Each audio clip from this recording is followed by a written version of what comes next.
So they finally gave us some nice leather. Let's talk about Jordan 1s. A lot of sneakerheads seem to have gotten quite frustrated with that model, partly due to the sheer amount and oversaturation of releases, the quality issues, and also the constantly increasing retail price. But every now and then we are reminded by the brand why the Jordan 1 continues to be one of the most popular sneaker models out there. And the pair that I'm going to review today is definitely one of those reminders. My name is Josh and I will be reviewing the Jordan 1 High Taxi.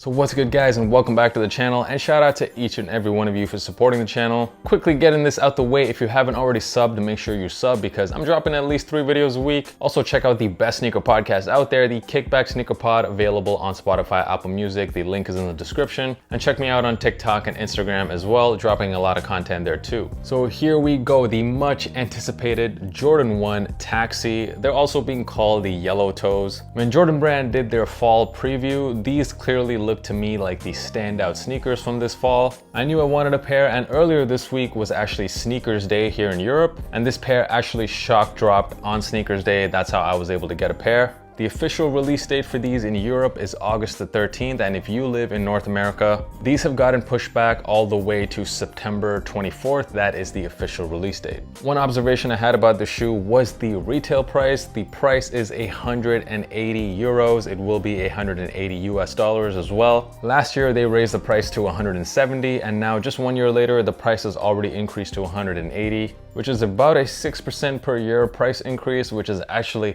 lower than the current US inflation, so maybe it's not that bad, but it does feel like a $200 Jordan 1 is right around the corner. But let us get into the shoes. Let's start off with the box. The box is done in this all over taxi yellow color with the Nike logo done in black. And getting into the shoes, yeah, I definitely like this colorway. 3 main colors, just a taxi yellow, black, as well as sail. No, this is not white. And just from a colorway point of view, this shoe is giving me some serious Jordan 1 shattered backboard vibes. In fact, this is easily, in my opinion, the closest shoe we have seen to that iconic colorway. Also, back in 2018, we saw pictures of this friends and family exclusive called the Jordan 1 Shinedown. It was given to the American rock band Shinedown. Only 23 pairs of that colorway were released. People were wondering when we would ever see that colorway on a GR Jordan 1. The yellow on those pairs, I gotta say, however, is a lot brighter than the taxi yellow we have on these, which I actually like because this more darker tone of yellow, I think, makes this not only a nice summertime sneaker, it does work pretty well in the fall as well. You got this taxi yellow on the toe box, surrounded by a black mudguard, more black leather on the eyelets of the sneaker. The mid panels of the shoe done in this sail color. I definitely like that vintage looking aesthetic, although I know a lot of people do prefer white instead of sail. We get the black swoosh, and then moving on to the back of the sneaker, we get some more nice yellow taxi panels. The midsole of the sneaker is done in sail, and then finally the outsole rounded off in this nice yellow color. Yeah, overall, just from a colorway and color blocking perspective, in my opinion, one of the nicest looking Jordan 1s we've seen in the last couple of years. Surprisingly, the laces that came with the shoe, we only get black laces, which is weird. You pay 180 for these shoes and you don't even get any extra laces, just black. So I did go ahead and throw on some beige laces, which does match the sail color of the shoe quite well. If you do like that vintage aesthetic, you can go ahead and throw these beige laces on. If you didn't already know, I do sell these at my shop. The link is down below, elevatelaces.com.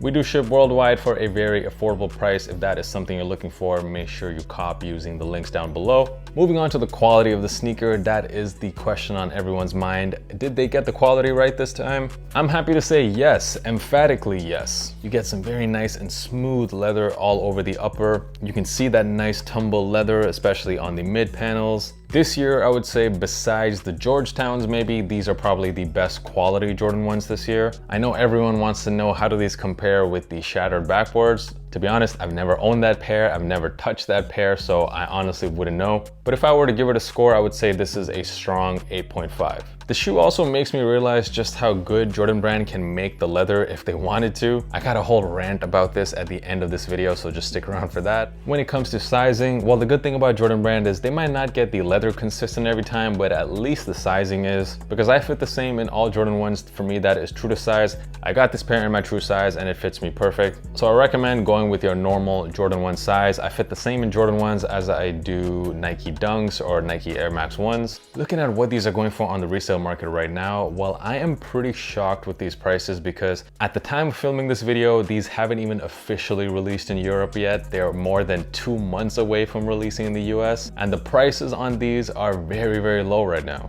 And after these release worldwide, they're probably gonna go even lower because of all the extra supply on the market. I'm sure, as you guys are well aware, there's definitely a huge decline right now in sneaker resale prices, and not only that, sneaker interest in general. Also, of course, Jordan 1's not as hyped as they used to be, so all of these factors contributing to these prices. But these pairs, I gotta say, it shouldn't be grouped in with the rest of the Jordan 1s that have dropped in the last couple years, because the quality on these are great and really nice colorway as well. Definitely one of those pairs that I feel over time will start to creep up. I will leave a StockX affiliate link in the description if you guys are interested in copying. Overall, the Jordan 1 High, Yellow Toe, or Taxi, are these a cop or a drop? Even though I'll admit I've definitely lost a bit of interest in the Jordan 1, mainly because of just how many colorways they've been releasing. And when they do release a nice colorway every now and then, for example, these mochas you see back here, the quality on those just not very good at all. So I've just been kind of frustrated with the brand. But these, however, not gonna lie, I'm a pretty big fan of these. Really nice quality. The colorway to me is like a 10 out of 10 because it reminds me so much of one of my favorite Jordans of all time, the shattered backboards.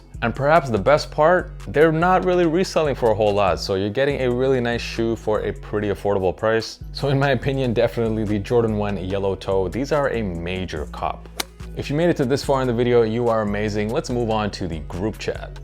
Hey yo, what is good guys, and welcome to the group chat. If this is your first time here, well, this is that little video after the video for that very best of you that stay until the end. So this shoe, specifically the quality of the shoe, is what the topic of this group chat is gonna be. So as I said in this video, great pair, great quality. And it made me think, well, Jordan Brand is capable of doing this. So why does leather quality continue to be a hot topic for pretty much every Jordan 1 or Jordan Brand release? I mean, why can't they just keep it consistent? I get that sometimes, okay, you have different materials being used on each shoe, so yeah, they could have different variations in quality. But I'm just talking like basic leather sneakers, like leather for leather. Why is the leather completely different depending on the colorway? Like if you think about it, it is such a weird issue because it doesn't seem like other brands have this problem. For example, I'll review several colorways of a Yeezy, like let's say the Yeezy 500 for example. I don't even see one comment in my video saying, hey, how's the quality on that 500? Is it better than this other colorway?